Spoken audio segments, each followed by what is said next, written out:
my message? Yeah. Shut your face. Don't give me that jip. Hello, welcome to Naturally Curious UK. My name is Graham Wallace, and today I've come to Hickling Broad to meet up with some fellow wildlife enthusiasts who also make YouTube videos. I've got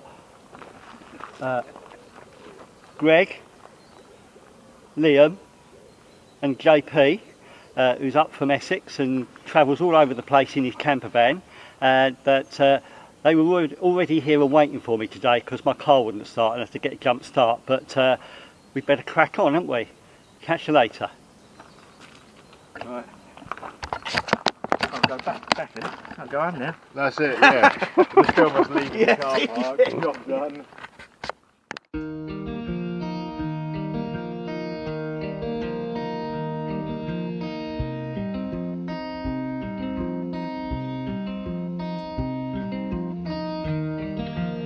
With Liam and JP's ribbing still ringing in my ears, we made our way onto the reserve.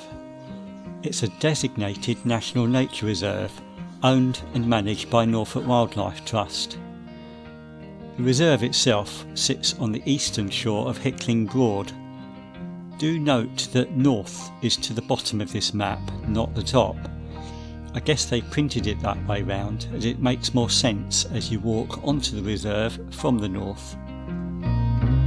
The first wildlife we spotted was the first of many dragonflies we were to see that morning, a female common darter, Sympetrum striolatum, resting on the fence. Heading onwards, we passed this stand of dead trees.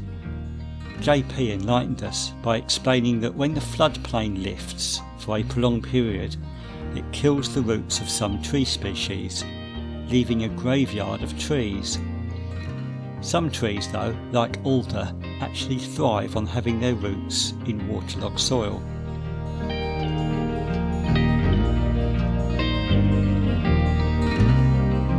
Alongside the path we saw hundreds of dew-laden cobwebs, mesh webs mainly, but some orb webs too.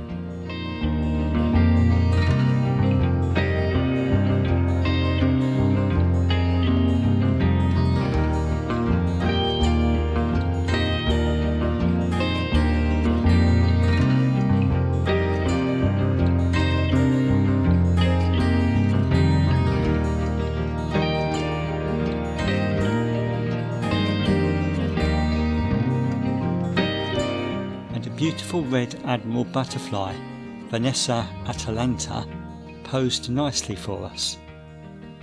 Apparently a species which has had a bit of a boom year this year.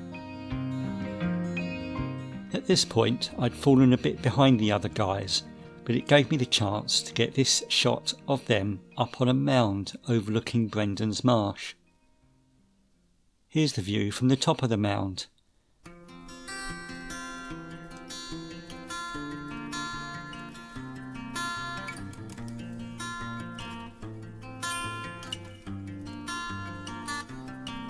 A little egret on show, and in the far distance some ducks in eclipse plumage. Having surveyed the marsh, we headed off towards Stub Mill. On the way I bagged another dragonfly shot. At the time I didn't know whether this was a male common darter, a female of which I showed you earlier, or a ruddy darter, Sympetrum sanguineum. As far as I can see, there's no pale stripe down the legs, and the abdomen is rather club-shaped, both of which suggest ruddy rather than common. Arriving at Stub Mill, we found this ivy in flower to be alive with insects, including another showy red admiral. People often forget how beneficial ivy is to many insects, including butterflies.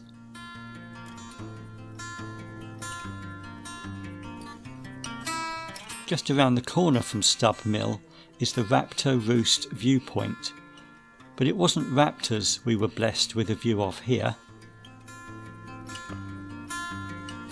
It was cranes. A flock of 18 of them flying across.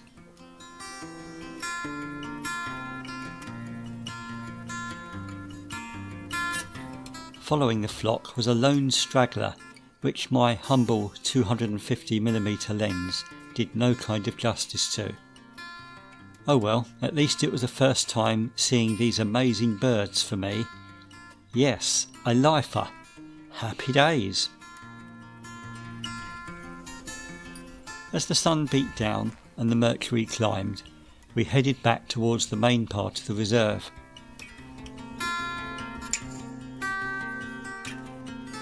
A farmer's field to our right held a resting flock of lapwing.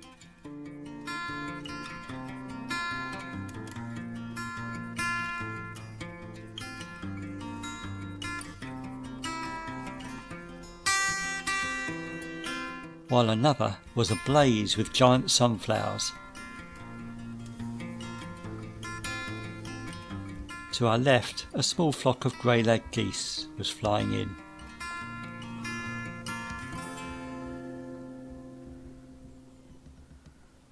Dragonflies now seem to be everywhere. This male migrant hawker posed very nicely for photos and footage.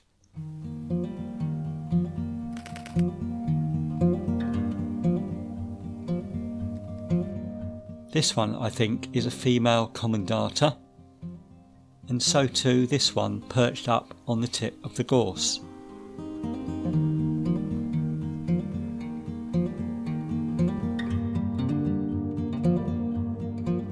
Do feel free to correct me in the comments if you think I'm wrong with any of these IDs, although I'm pretty confident this one here is a second migrant hawker.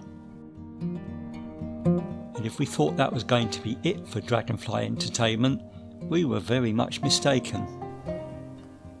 As we passed alongside a small copse of oak, the margins were abuzz with yet more dragonflies.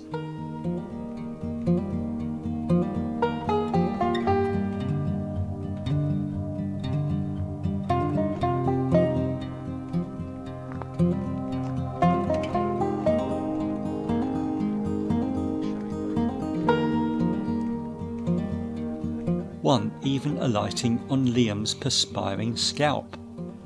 How's that for a shot of wildlife, eh? Get it? A shot of wildlife? That's the name of Liam's YouTube channel. It's like dipping his hand on your head and wiping his face. Well, Liam has got a dragonfly on his head. I told you there was loads here. He has become one with nature.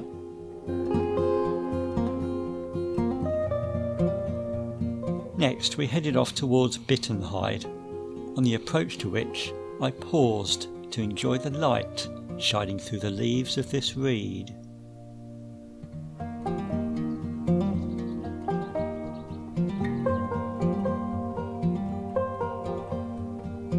The hide itself was stiflingly hot inside and afforded no view of anything that excited us.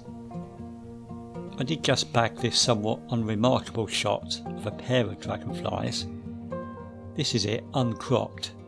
Can you see them? Perhaps if I crop in somewhat. There you go, a pair of commendatas, making more commendatas.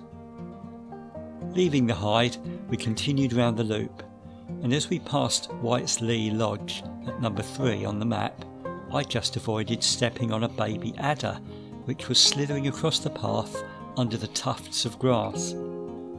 Sadly, none of us managed to get it on camera, but it must have only been about 6 inches long and not much thicker than a pencil. Lucky escape both for me and the adder, perhaps.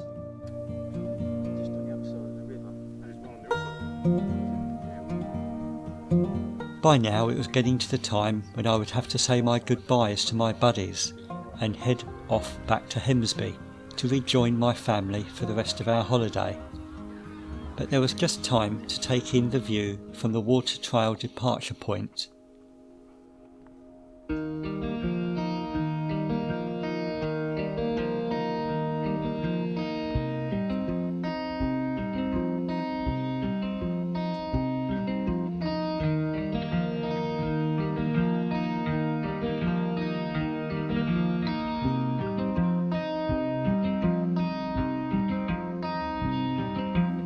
Oh, and there's Greg.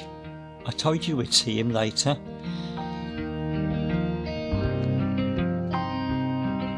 And you all know JP, of course.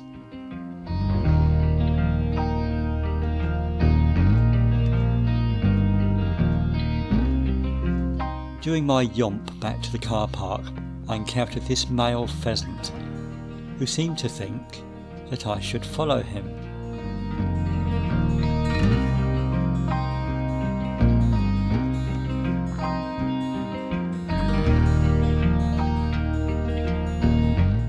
He's going to go ahead of me all the way. Are you? Come on, pick it up. Come on. Bye.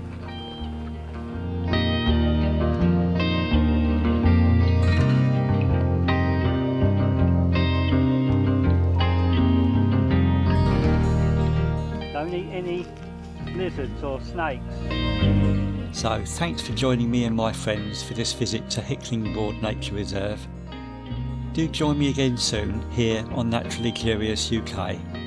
Meanwhile, as always, stay safe, stay sane, stay curious, and keep enjoying the wonders of nature God has blessed us with here in the UK, or wherever you are around the world.